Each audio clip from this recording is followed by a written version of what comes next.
જય શ્રી કૃષ્ણ પ્રિય દર્શક મિત્રો, મારી આ યુટ્યુબ ચેનલ શ્રી હરિભક્તિ રસમાં તમારા બધાનું હાર્દિક સ્વાગત છે. આજે આપણે નવરાત્રિના 8મા દિવસ વિશે વાત કરીશું. માતાજીની આઠમનું ખૂબ જ મહત્ત્વ છે. દુર્ગા પૂજાના 8મા દિવસે મહાગૌરી માતાની ઉપાસનાનું વિધાન છે. મા દુર્ગાની 8મી શક્તિનું નામ મહાગૌરી છે. એમની શક્તિ અપાર અને ફળદાયક છે. એમની ઉપાસનાથી ભક્તોના બધા પાપ ધોવાઈ જાય છે. ભવિષ્યમાં પાપ, સંતાપ, દુઃખ તેમની પાસે નથી ફરકતા. મહાગૌરીનો રંગ ગોરો છે. આ રૂપની ઉપમા શંખ, ચંદ અને કુંદના ફૂલ સાથે કરવામાં આવી છે. તેમની આયુ 8 વર્ષની માનવામાં આવે છે. અષ્ટવર્ષા ભવેદ ગૌરી. આમના બધા વસ્ત્ર અને ઘરેણાં સફેદ છે. મહાગૌરીના 4 હાથ છે. તેમનું વાહન વૃષભ છે. તેમના ઉપરના ડાબા હાથમાં મુદ્રા અને નીચેવાળા ડાબા હાથમાં ત્રિશૂલ છે. તેમના ઉપરના જમણા હાથમાં ડમરું અને નીચેના જમણા હાથ આશીર્વાદ મુદ્રામાં છે. પોતાના પાર્વતી રૂપમાં તેમણે ભગવાન શિવને પતિ રૂપમાં પ્રાપ્ત કરવા માટે મોટી કઠોર તપસ્યા કરી હતી. ગોસ્વામી તુલસીદાસજીના અનુસાર પણ તેમણે ભગવાન શિવને પામવા માટે કઠોર સંકલ્પ લીધો હતો. આ કઠોર તપને કારણે તેમનું શરીર એકદમ કાળું પડી ગયું હતું. તેમની આ તપસ્યાથી પ્રસન્ન અને સંતુષ્ટ થઈ ભગવાન શિવજીએ તેમના શરીરને ગંગાજીના પવિત્ર પાણીથી ધોયું. ત્યારે તેઓ વિદ્યુત પ્રભાની જેમ ગોરા થઈ ગયા. ત્યારથી તેમનું નામ મહાગૌરી પડ્યું. મહાગૌરીનું ધ્યાન, સ્મરણ, પૂજા અર્ચના ભક્તોને માટે બધી રૂપે કલ્યાણકારી છે. આપણે હંમેશા તેમનું ધ્યાન ધરવું જોઈએ. તેમની કૃપાથી અપાર સિદ્ધિ પ્રાપ્ત થાય છે. મનને અનંત ભાવથી એકનિષ્ઠ કરી મનુષ્યે હંમેશા તેમના પાદાર ચિહ્નોનું ધ્યાન કરવું જોઈએ.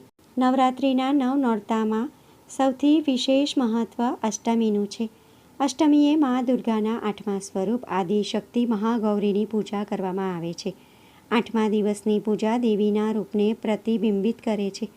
દેવી ભાગવત પુરાણમાં જણાવવામાં આવ્યું છે કે માતાના 9 સ્વરૂપો અને 10 મહાવિદ્યા આદિશક્તિના તમામ અંગો અને સ્વરૂપો છે. પરંતુ મહાગૌરી ભગવાન શિવની અર્ધાંગિની છે. તેમની શક્તિ અવિશ્વસનીય છે અને હંમેશા ફળદાયી છે. માત્ર મહાગૌરીની પૂજા કરવાથી ભક્તોના તમામ પાપો ધોવાઈ જાય છે અને તે વ્યક્તિ પુણ્ય પ્રાપ્તિનો હકદાર બને છે. મોટાભાગના ઘરોમાં નવરાત્રિની અષ્ટમી તિથિએ કન્યા પૂજા કરવામાં આવે છે, જ્યારે કેટલાક લોકો 9મી તિથિ પર કન્યા પૂજા કરે છે. હવે આપણે મહાગૌરીની કથા સાંભળીશું. ત્યારબાદ મહાગૌરીના જે મંત્ર છે, એમની પૂજન વિધિ છે, એ પણ જાણીશું. તો ભક્તો, મારી તમને વિનંતી છે કે તમે વિડીયો અંત સુધી જોતા રહેજો. ફક્ત પૂજા કરીએ અને કથા ના સાંભળીએ તો પૂરું ફળ મળતું નથી. તેથી તમે કથા પણ સાંભળજો અને સાથે પૂજા વિધિ પણ સાંભળજો. હવે આપણે શરૂ કરીએ મહાગૌરીની કથા. શિવપુરાણ અનુસાર મહાગૌરીને 8 વર્ષની ઉંમરે તેમના પાછલા જન્મની ઘટનાઓ વિશે જાણ થઈ ગઈ હતી. તેણે આ ઉંમરથી જ ભગવાન શિવને પોતાના પતિ તરીકે સ્વીકારી લીધા હતા અને શિવને પતિ તરીકે મેળવવા માટે તપસ્યા પણ કરી હતી. એવી પણ માન્યતા છે કે તેમનો વર્ણ સૂર્યપ્રકાશના કારણે ગૌર થઈ ગયો હતો. તેથી માતાને મહાગૌરી તરીકે પણ પૂજવામાં આવે છે. અષ્ટમી તિથિ પર મહાગૌરીની પૂજા કરવાનો નિયમ છે. આ દિવસે દુર્ગા સપ્તશતીના મધ્ય ચરિત્રનો પાઠ કરવો વિશેષ ફળદાયી છે. જે લોકો 9 દિવસ સુધી વ્રત રાખી શકતા નથી, તેઓને પ્રથમ અને 8મા દિવસે ઉપવાસ કરવાથી 9 દિવસનું ફળ મળે છે. દેવી ભાગવત પુરાણ અનુસાર મહાગૌરીનો વર્ણ ગૌર છે અને તેમના વસ્ત્રો અને આભૂષણો પણ સફેદ રંગના છે. માતાનું વાહન વૃષભ એટલે કે બળદ છે, જે ભગવાન શિવનું વાહન પણ છે. માતાનો જમણો હાથ અભય મુદ્રામાં છે અને નીચેના હાથમાં દુર્ગાની શક્તિનું પ્રતીક ત્રિશૂલ છે.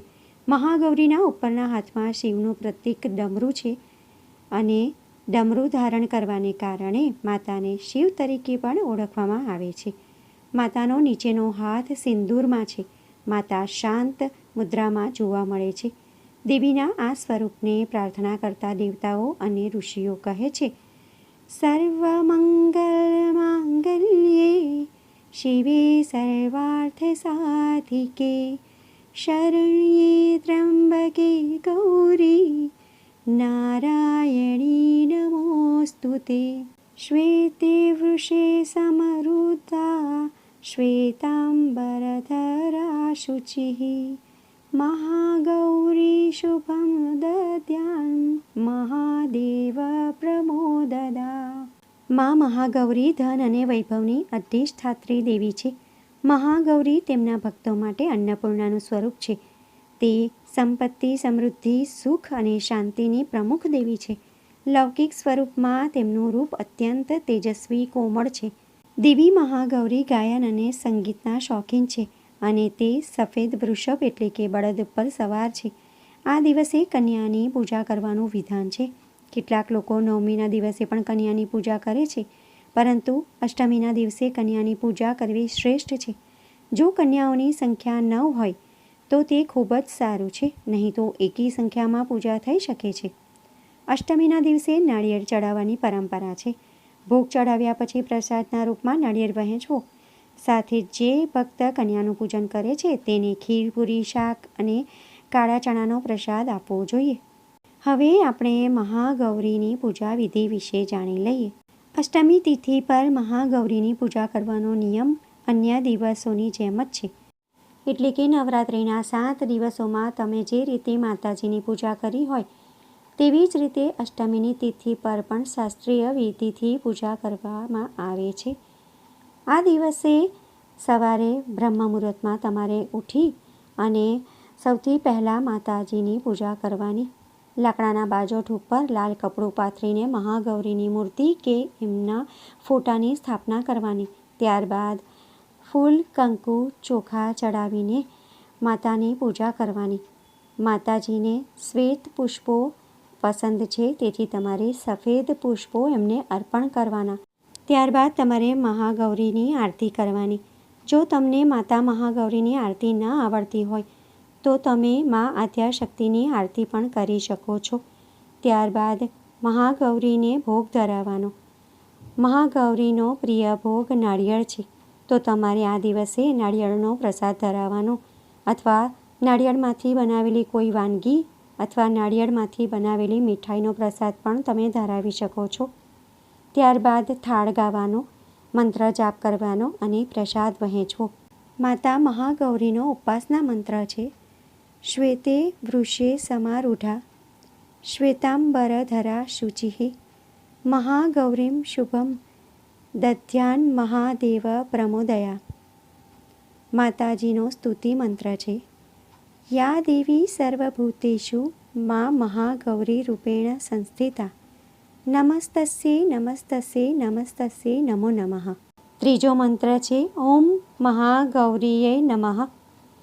આ બધા મંત્રનો તમારે જાપ કરવાનો છે. આખો દિવસ ભજન કીર્તન કરવાના, સપ્તશતીનો પાઠ કરવાનો અને માતાજીનું સ્મરણ કરવાનું. માતા મહાગૌરીની પૂજન વિધિ સમાપ્ત. બોલો શ્રી મહાગૌરી માતની જય, દુર્ગા માતની જય. તો ભક્તો, આજના વિડીયોમાં આપણે દેવી મહાગૌરીની કથા સાંભળી. મહાગૌરીનું પ્રાગટ્ય કઈ રીતે થયું, એમને મહાગૌરી કેમ કહેવામાં આવે છે તે પણ જાણ્યું. માતા મહાગૌરીની પૂજા વિધિ શું છે તે જાણી, એમનો પ્રિય ભોગ શું છે તે પણ જાણ્યો અને તેમના મંત્ર શું છે તે પણ જાણ્યા. આશા કરું છું કે આજનો વિડીયો તમને પસંદ પડ્યો હશે.